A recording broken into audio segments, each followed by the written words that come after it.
भारतातील एक असे मंदिर जिथे महादेवांची आरती भस्माने केली जाते. काळ, ज्याच्या हातात सर्व काही आहे, जो कोणत्याही नियमांना बांधलेला नाही. वेळ आणि मृत्यू यांच्यावर राज्य करणारा तो देव कोण? या प्रश्नाचं उत्तर एकाच ठिकाणी मिळतं. ती जागा म्हणजे मध्य प्रदेशातील उज्जैन नगरी. ही केवळ एक नगरी नाही, तर ही आहे देवादिदेव महाकालेश्वरांचं निवासस्थान. आज आपण एक अशा ज्योतिर्लिंगाच्या गाथेचा शोध घेणार आहोत जिथे मृत्यूही नतमस्तक होतो. नमस्कार मित्रांनो, स्टोरीज विथ मी या आपल्या चॅनलमध्ये तुमचं स्वागत आहे. चला या पवित्र आणि रहस्यमय प्रवासाला सुरुवात करूया. या मंदिराच्या निर्मितीमागे एक अत्यंत लोकप्रिय कथा आहे. एक पौराणिक कथेनुसार एकदा उज्जैनमध्ये दूषण नावाच्या एक क्रूर राक्षसाने हाहाकार माजवला होता. तो लोकांना आणि ऋषीमुनींना खूप त्रास देत होता. त्यांनी शहरावर कब्जा केला होता. दूषणच्या अत्याचाराने त्रस्त झालेल्या लोकांनी भगवान शंकराला साथ घातली. आपल्या भक्तांच्या हाकेला ओ देऊन भगवान शिव पृथ्वीवर प्रकट झाले.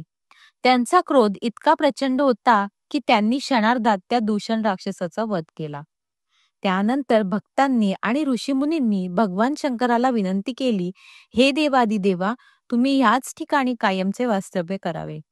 भक्तांच्या भक्तीने प्रसन्न होऊन भगवान शिव त्याच जागी एक विशाल ज्योतिर्लिंगाच्या रूपात प्रकट झाले आणि हेच ते तिसरे ज्योतिर्लिंग म्हणून प्रसिद्ध असलेले महाकालेश्वर मंदिर.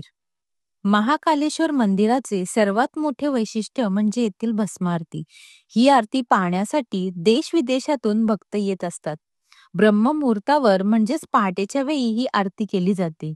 या आरतीसाठी स्मशानातून आणलेल्या चिताभस्माचा वापर केला जातो, जे अत्यंत पवित्र मानले जाते.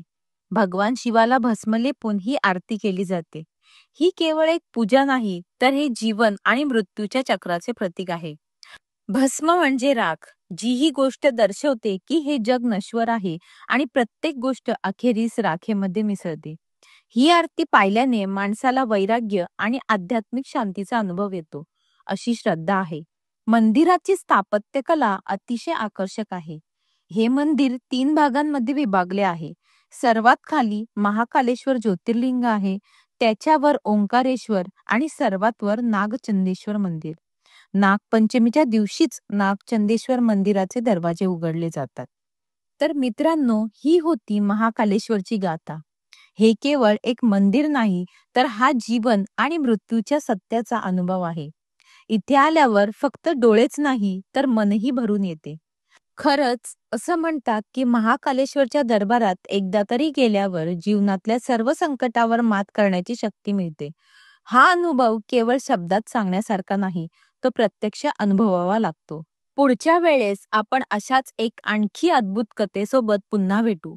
तोपर्यंत अध्यात्माचा हा प्रवास तुमच्यासोबत असाच सुरू ठेवण्यासाठी स्टोरीज विथ मी या चॅनलला लाईक करा, शेअर करा आणि सबस्क्राईब करून या परिवाराचा एक भाग व्हा.